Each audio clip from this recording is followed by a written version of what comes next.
The NBA Finals are set to begin on June 1st, and at the time being, Nikola Jokic and the Denver Nuggets are simply watching and waiting to see who their opponent will be. With that being said, the Nuggets appear to be the favorites to win the championship, regardless of who they meet in the finals. It makes sense as Denver bolsters a high-powered offense with a beautiful style of basketball. The player who obviously deserves the most credit for that is their star player and the face of the franchise, Nikola Jokic. One of the things I love about the Joker as a player is the fact that his game appeals to so many different kinds of fans. If you're a stats guy, you're obviously gonna love the Joker, as he's consistently a fantasy owner's dream. He nearly averaged a triple-double this season, and he's doing it on a level of efficiency that I honestly never thought would have been possible if you had told me about it 10 years ago. If you're a team-first basketball fan, like the kind of fans who idolized Magic Johnson and Larry Bird back in the day, then you'll also love the Joker, as he's one of the greatest distributors that the game has ever seen, regardless of position. If you're the kind of fan who appreciates a player who changes the game, then again, you'll also love the Joker, as he has completely redefined the center position to his own liking. Sure, a guy like Wilt Chamberlain is in the argument for the greatest passing big of all time. But let's remember, Wilt Chamberlain started playing that way just to prove a point, and to shut up the naysayers who said that he couldn't be a team player like Bill Russell. On the other hand, Jokic doesn't have that sort of agenda or chip on his shoulder. The guy simply goes out there and plays the game of basketball the way he knows how to play it, and honestly, it's some of the most beautiful basketball I've ever seen from the center position. The thing is, up to this point, Nikola Jokic has so many impressive things working on his resume, but it was only a regular season resume, which certainly limits your legendary status among the greatest players of all time. I bring this up basically all the time, but I just love this example. At the start of the 2010 to 2011 NBA season, Dirk Nowitzki was seen as a legitimate NBA superstar, in an era where the league was packed with star power talent. Yes, he was great, but he was kind of just seen as simply another great player in a mix of all-time great talents, as he matured in the NBA alongside of other great power forwards like Tim Duncan, Kevin Garnett, Chris Webber, and Amari Stoudemire. It wasn't until he led his Dallas Mavericks to the championship in 2011 that he began to stand out as his own legendary iconic figure, and started to skyrocket up the list of the greatest players of all time. Now, Nikola Jokic finds himself in a similar position. But here's the bold truth that will anger some Dirk Nowitzki fans. Nikola Jokic's resume is way more impressive than Dirk's before he won a championship. Considering how he's only 28 years old, the Joker is in the early days of his basketball prime, yet he already has won back-to-back league MVPs, and honestly, he probably should have won 3 straight. He has the highest single-season player efficiency rating in NBA history. Along with that, this season, among players who averaged at least 20 points per game, he has the highest true shooting percentage in NBA history.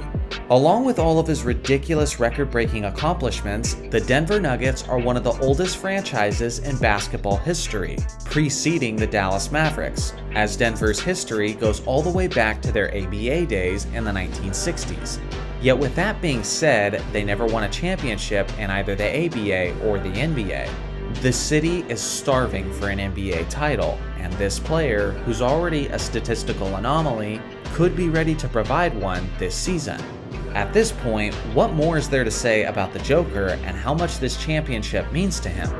If he wins the title, he instantly becomes a legendary icon in the city of Denver, and the official countdown begins until he gets his own statue outside of the stadium. Considering his individual accomplishments, then being validated by his NBA title, he will then catapult himself into the highest pantheon of NBA centers, leaving behind the Patrick Ewings and Joel Embiids of the world, and instead taking a seat at the table hosted by Wilt, Russell, Kareem, Shaq, Moses Malone, and David Robinson. But we should also focus on the present. I know this narrative gets thrown around a lot whenever a superstar player wins a championship, but if Jokic wins a title this year, then in my opinion, he should firmly be holding the title of the best player in the NBA. I get that there's a lot of great superstar talent in the NBA today, But if Jokic doesn't earn that claim with a title, then what would it actually require? Seriously, answer that question to yourself if you're the person who thinks that he doesn't earn that title with a ring. Jokic nearly won his third straight MVP, and many people think he should have. Over the last handful of years, he's been consistently leading his team to title contention, and he even carried his team to the playoffs when their chances seemed crushed by injuries.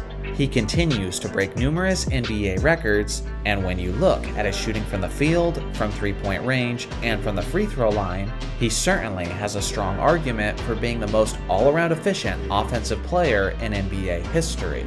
Add on a championship ring with this epic postseason run, in which he's averaged a 30-point triple-double, and yeah, I just don't see a legitimate argument as to why he shouldn't be considered unanimously as the best player in the game. You could at least make the argument that he shouldn't have that title based on the fact that he's not an elite defensive player. Although I agree that he's far from elite, and I understand that angle, I also don't think the Joker is as bad defensively as people like to claim. Sure, sometimes he gets caught in no man's land when he's forcibly switched onto a guard on the perimeter, as his lateral movement struggles to keep up with the more athletic players.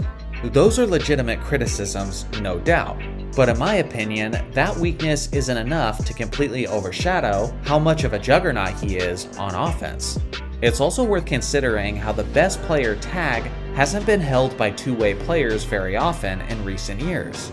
For a while, LeBron held that title, despite the fact that he was at a much older point in his career and wasn't what he used to be defensively. Steph Curry won the first unanimous league MVP in NBA history, and he did that while being a subpar on-ball defender.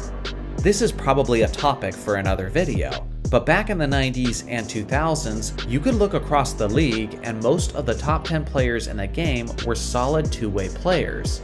Now in today's modern game, not so much. My point is that although being an elite defensive player is extremely important, for several reasons, I don't think it's as pivotal in the modern game in order to be considered as a top 5 player or even as the best player in the game.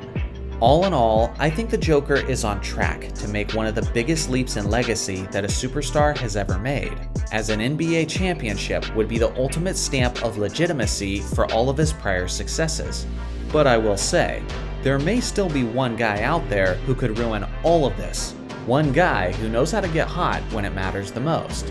One guy who is used to being the underdog and is focused on winning a championship of his own. Will he be able to take down this favorite as well? I guess we'll just have to wait and find out. So what do you guys think? What would a championship do for the Joker's legacy? And if he did win, would you then consider him as the best player in the game today? Let me know in the comments section below. Thanks for watching as always. Make sure to like and subscribe for more basketball content, and I'll see you guys in the next video.